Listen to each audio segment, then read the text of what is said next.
जय भीम साथियों। अचानक से लाइव आना पड़ा, उसका कारण ये है कि हम लोग न्याय चाहते हैं और न्याय की मांग को मजबूती से कर भी रहे हैं, लेकिन जिस तरह का रवैया जो है उत्तर प्रदेश सरकार का है, उत्तर प्रदेश पुलिस का है, तो मुझे ऐसा लगता है कि मेरा मैसेज देना आप लोगों को बहुत ज़रूरी था।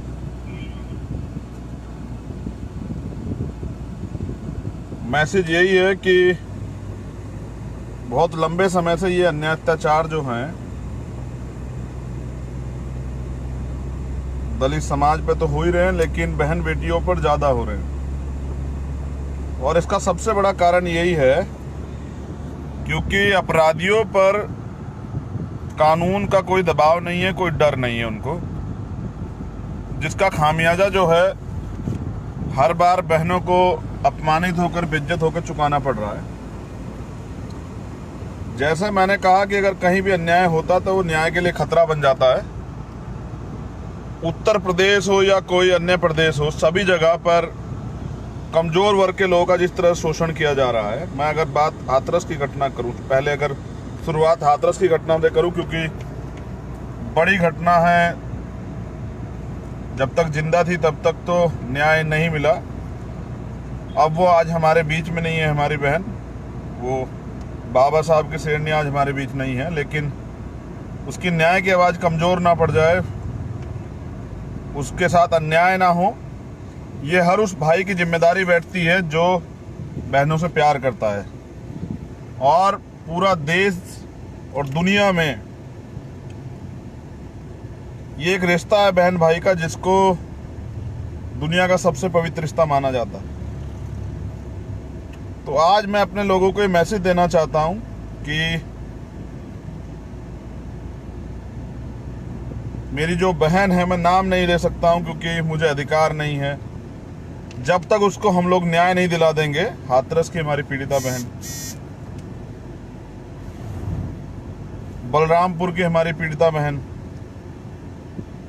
बुलंदशहर की हमारी पीड़िता बहन, आजमगढ़ की हमारी पीड़िता बहन, मेरठ की हमारी पीड़िता बहन, ये तमाम जो पीड़ित बहन हैं जिनके नाम बदले हैं, जिलों के नाम बदलने के, अत्याचार एक जैसा ही है, उन सब को न्याय दिलाना हम सब लोगों की जिम्मेदारी। आप ये महसूस करिए कितनी पीड़ाएं उसने जो है सहन की गई होंगी और कितना दर्द जो है उसने सहा होगा। मैं अपील करता हूं दुनिया में रहने वाले, भारतीय संविधान को मानने वाले और उन लोगों से जो इस रिश्ते की कदर करते हैं, जो बहनों की, माताओं, मैं उन सब लोगों से ये निवेदन करता हूं कि ये लड़ाई न्याय की है। और आप दुनिया में कहीं भी रहते हैं, क्योंकि पहले भी आपने मेरा साथ दिया हमेशा, जब भी मैंने देश में होने वाले किसी मामले के, आंदोलन की आवाज़ उठाई, तो दुनिया में रहने वाले हमारे संतों, महापुरुषों, गुरुओं को मानने वाले, चाहे संत श्रीमन सतगुरु रविदास जी महाराज के अनुयायी हों, भगवान वाल्मीकि महाराज के अनुयायी, संत कबीरदास जी महाराज के अनुयायी हों, गुरु नानक देव महाराज के अनुयायी हों, या बाबा साहब अम्बेडकर जी को मानने वाले तमाम लोग हों जो दुनिया में कहीं भी रहते हैं, या भारतीय संविधान से प्रेम करने वाले, या भारत देश से प्यार करने वाले, वो जो तमाम लोग हैं जो दुनिया में कहीं भी रहते हैं, मैं आपसे निवेदन करता हूं कि उत्तर प्रदेश और दिल्ली की सरकार बैठकर किसी तरह इस मामले को ख़त्म करने का प्रयास कर रही है। हमें इस बहरी सरकार को जगाने के लिए आंदोलन को तेज करना पड़ेगा। इसलिए आप जहां रहते हैं, जिस देश में रहते हैं, उस देश के में जो भारतीय दूतावास है, उस भारतीय दूतावास के दफ्तर में जाके आप लोग ज्ञापन दें, वहां आंदोलन करें, वहां आवाज उठाएं। यहां भारत के अंदर किसी की सरकार हो, मामले सिर्फ उत्तर प्रदेश में नहीं है, मामले तो राजस्थान, मध्य प्रदेश में भी हैं, मामले तमाम जगह हो रहे हैं, मामले हरियाणा में भी हैं, झज्जर का भी मामला है, राजस्थान का भी मामला, सरकार किसी की हो, लेकिन यहाँ अन्याय हो रहा है, यहाँ जुल्म ज्यादती हो रही है। और ये जुल्म ज्यादती इस देश के लिए, यहाँ रहने वाली महिलाओं के लिए, बहनों के लिए खतरा है, तो हमें इसकी आवाज़ को मजबूत करना पड़ेगा। मैं अपील करता हूं कि इस आंदोलन को, क्योंकि मैं नहीं चाहता फिर किसी मनीषा के साथ ऐसा हो, फिर किसी मेरी बहन के साथ ऐसा हो, फिर किसी पीड़िता के साथ ऐसा हो, फिर किसी की बच्ची के साथ ऐसा हो। इसलिए आप जहां भी रहते हैं दुनिया में, वहां से इस सरकार को, निकम्मी सरकार को, बैरी सरकार को, जिनके प्रधानमंत्री, जिस सरकार के प्रधानमंत्री हैं, वो है तो देश के प्रधानमंत्री, लेकिन आज वो जो है सिर्फ और सिर्फ भारतीय जनता पार्टी के प्रधानमंत्री हैं, उनको नई दलितों की जो है लुटती अस्मिता, उन पर हो रहे अन्याय को नहीं दिख रहा है। मैं इस बात से दुखी होकर लाइव कर रहा हूँ, आपसे निवेदन कर रहा हूँ कि आप तमाम लोग जो हैं दुनिया में किसी भी देश में रहते हैं, शहर में रहते हैं, वहाँ की जो दूतावास है, उस दूतावास पर जाकर आप न्याय की मांग को मजबूत करें, जिससे बहरी तानाशाही गूंगी सरकार को सुनाई दे और ये बोले। अगर आज हम लोग चुप रहे तो फिर कल किसी और के साथ ऐसा होगा। मैं ये भी बता देना चाहता हूं कि यहाँ इस मामले को खत्म करने के लिए तमाम लोगों को वहां जाने से रोका जाता है, नजरबंद कर दिया जाता है, पीड़ित परिवार को डराया धमकाया जाता है, मानवता को कलंकित कर दिया जाता है। एक माँ अपनी बच्ची से, जिसके साथ दरिंदगी होती है, उसको देख नहीं पाती, उसको गले नहीं लगा पाती। उस माँ का दर्द महसूस कीजिए। मैं नौजवान साथियों कहना चाहता हूं कि आप बहन बेटी वाले, आप उस दर्द को महसूस किए जो उसके, उस पीड़िता के भाइयों ने कहा। हम सब लोग उसके भाई हैं। अरे बहनों की जाति धर्म नहीं होता, लेकिन इस देश में दलित होना पाप है, अभिशाप है। मैं अपील करता हूं आप सब लोगों से, इस आंदोलन को कमजोर ना पड़ने दे। अगर ये आंदोलन कमजोर हुआ तो ये बहसी दरिंदे कल किसी और बहन की तरफ जो है इसी नजर से देखेंगे और उसको नोचने का प्रयास करेंगे। क्या करेंगे आप लोग कल? क्या अपनी बहन बेटियों को ताला लगा के जो है बंद करके रखेंगे, या ऐसे दरिंदों को सजा दिलाने का काम करेंगे? फैसला आपका है।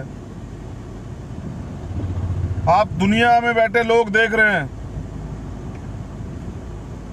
ये मौका है इस देश में जो अन्याय, अत्याचार, जुल्म जाति महिलाओं पर हो रही हैं, गरीबों पे, शोषितों पे, मजलूमों पे, वंचितों पे हो रही है, उसको रोकने का। यहाँ की सरकारें न्याय देने में असफल हो रही है, क्योंकि उनका न्याय देने का ना नियत है ना मन है।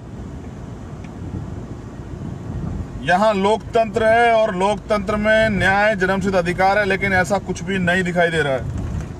जो न्याय के लिए आवाज उठा रहे हैं उनको बंद किया जा रहा है। इससे स्पष्ट होता है कि न्याय के प्रति उनकी भूमिका बिल्कुल नहीं है।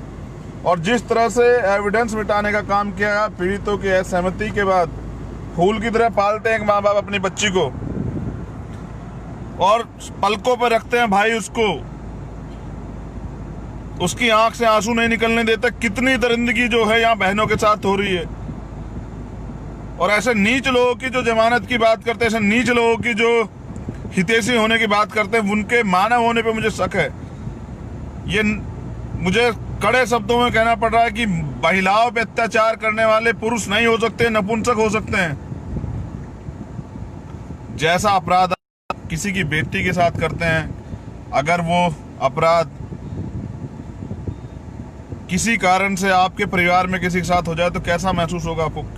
ये जो दरिंदगी है, ये जो हैवानियत है, कहां से लाते हैं? किस मुंह से अपनी बहनों का और माताओं का सामना कर पाते हैं? किस तरह उनसे आंख मिला पाते हैं ऐसी दरिंदगी करने के बाद? आप जो ये जो लोग हैं ऐसे, तो मैं मांग करता हूं और अपील करता हूं भीम आर्मी और आजाद समाज पार्टी के सभी कार्यकर्ताओं से, जहां भी आंदोलन हो उस आंदोलन में शरीक हो, अपनी मांग को मजबूत करें। इस पूरी घटनाक्रम की सीबीआई जांच होनी चाहिए।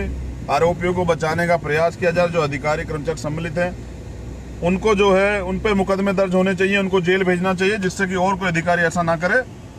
फिर इस उत्तर प्रदेश में जहाँ जंगल राज है, वहां के मुख्यमंत्री को इस्तीफा देना चाहिए। मैं गारंटी देता हूं कि 2 दिन के लिए कुर्सी आप मुझे दे दें और मैं देखता हूं कि कोई अपराधी, ऐसा अपराध सोचने वाला भी जो है अगर चैन से सो जाए। लेकिन क्योंकि हमारे लोग अभी समझदारी से काम नहीं ले रहे हैं, वो बटे हुए हैं, इस वजह से जो है ये थोड़े से लोग सत्ता में बैठे हैं और सत्ता में बैठ के हमारे लोगों पे अत्याचार कर रहे हैं। मैं निवेदन कर रहा हूं पूरी दुनिया में रहने वाले शोषित, वंचित, कमजोर तबके के लोगों से, माताओं बहनों से, बुजुर्गों से, बच्चों से, युवा साथियों से, इस आंदोलन को राष्ट्रव्यापी नहीं, दुनिया में सबसे बड़ा आंदोलन बनाने के लिए संघर्ष करें। यहाँ दलितों का रहना अहमियत रखता है, तो मेरी इस मांग को बल दें। आप जिस गांव शहर में उत्तर प्रदेश और देश के अंदर रहते हैं वहाँ कैंडल मार्च करें, रोज कैंडल मार्च करें, रोज ज्ञापन दें, रोज आंदोलन करें, संवैधानिक दायरे में आंदोलन करें, जिससे कि ये न्याय की आवाज़ बुलंद हो। और अगर सरकार नहीं सुनेगी तो हम पे और भी रास्ते हैं। आप लोग इससे जुड़े रहिएगा। आने वाले समय में सरकार अगर हमारी मांग नहीं मानती तो उसके लिए और कड़े फैसले जो है लेने के लिए हम लोग मजबूर होंगे। लेकिन याद रखिए, और किसी बहन के साथ ऐसा ना हो, इसलिए हमें एकजुट होना पड़ेगा और लड़ना पड़ेगा। मेरी इस अपील को प्रत्येक घर तक पहुंचा दीजिए। ऐसा देश नहीं चाहा था शहीदों ने। ये तो आज के हालात अंग्रेजों जैसे हालात हो गए हैं, जहां व्यक्ति अन्याय अत्याचार के खिलाफ बोल नहीं सकता है, जहां व्यक्ति अन्याय अत्याचार के खिलाफ न्याय की मांग नहीं कर सकता। न्याय की मांग करेगा तो उसको लाठी मिलेगी, उसको मुकदमा मिलेगा, उसको दबा दिया जाएगा, उसको नजरबंद कर दिया जाएगा। तो मेरी आपसे ये अपील है, एक भाई होने के नाते, करोड़ों बहनों का भाई होने के नाते, करोड़ों माताओं का बेटा होने के नाते, तमाम शोषित वंचित समाज की आवाज़ होने के नाते, कि अब हमें चुप नहीं रहना है। जब तक उत्तर प्रदेश का मुख्यमंत्री इस्तीफा नहीं देगा, जब तक प्रधानमंत्री जो है पीड़ित परिवार के न्याय की आवाज़ को बुलंद नहीं करेंगे, जब तक ऐसे अधिकारी कर्मचारी बर्खास्त नहीं होंगे, तब तक हमारा आंदोलन जारी रहेगा। और एक लोगों ने का एक संदेश आता है कि साहब 25 लाख रुपए सरकार ने दिए हैं।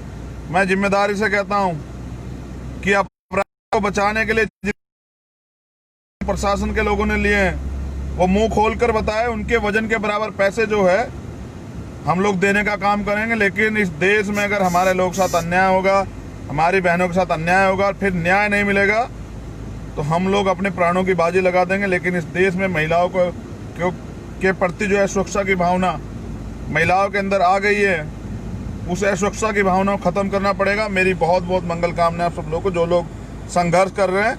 आंदोलन को जारी रखिए। आपकी द्वारा उठाई गई आवाज किसी एक बहन की कर सकती है। अपने आसपास कहीं भी अगर ऐसे भेड़िए हों तो ऐसे भेड़ियों को सबक सिखाइए। हम बाबा साहब अम्बेडकर को मानने वाले लोग हैं, जिन्होंने महिलाओं को बराबर का दर्जा दिया है। हम तमाम दुनिया में रहने वाली बहनों का सम्मान करते हैं और उनकी सुरक्षा के लिए अपनी प्राणों की बाजी लगा देंगे। हम उन अन्याय अत्याचार जैसे नहीं जो अपराधियों का साथ दे रहे हैं जाति की वजह से। हम न्याय प्रिय लोग हैं। हमारे संतों, महापुरुषों, गुरुओं ने हमें न्याय करना सिखाया, महिलाओं का सम्मान करना सिखाया। आप तमाम तरह का आरोप जो है लगाइए हमारे ऊपर, लेकिन हम लोग लड़ेंगे और अपनी बहन को न्याय दिला कर रहेंगे। जय भीम, जय भारत, जय संविधान। और तमाम साथियों को जो कर रहे हैं उस बहन की आवाज को बुलंद कर रहे हैं, जैसे कि कल किसी बहन के साथ ऐसा ना हो। अगर घटनाओं के बाद जागोगे तो फिर ये जो है मसाल और कैंडल लेके निकलना पड़ेगा। लेकिन अगर पहले जागे रहेंगे तो फिर ऐसा किसी की बहन के साथ नहीं होगा। जय भीम, जय भारत, जय संविधान।